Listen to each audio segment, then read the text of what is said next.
Nagpapatuloy ang forensic examination sa underwater drone na nadiskubre sa Masbate. Pero masyado pang maaga para sabihin sa China ito ayon sa National Security Council. Nakatutok si Chino Gaston.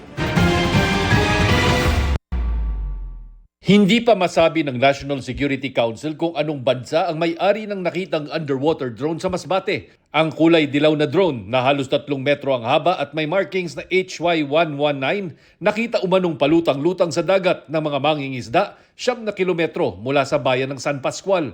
Nababahala ang National Security Council sa posibleng implikasyon nito sa pambansang seguridad.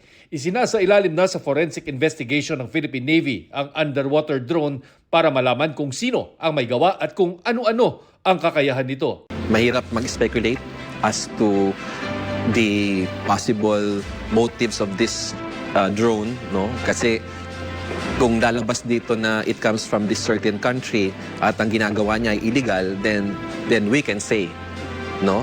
And make a conclusion. Let's just give our authorities enough time. Sa unang pananaliksik ng PNP, posibleng gamit ng China ang nakuhang drone base sa mga marka nito. Bagamat patuloy ang forensic examination, may basihan ng Philippine Navy na sabing hindi gamit militar ang nakitang drone. Yung kulay is somewhat yellow. Usually pag orange, bright red, yellow, green, ito ay designed na makita sa ere. So this is most likely for scientific research or for fishery. May kakayahan ba yung ganyang bagay para makita yung ating mga seabed, mga formation ng ating karagatan?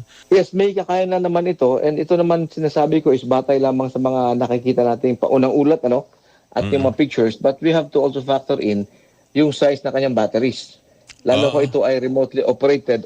Hindi rin aniya bago ang ganitong senaryo. Pag may balikatan exercise, pag may ginagamit din yung ating treaty ally ng mga similar equipment, may mga reports na napuputol din o nawawala ng control.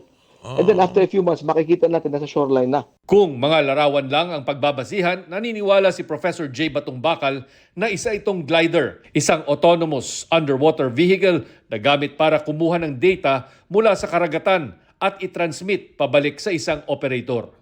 Wala pang tugon ng Chinese Embassy sa pangunang resulta ng investigasyon ng PNP na posibleng galing China ang nakuhang underwater drone. Para sa GMA Integrated News, Chino Gaston, nakatutok, 24 oras.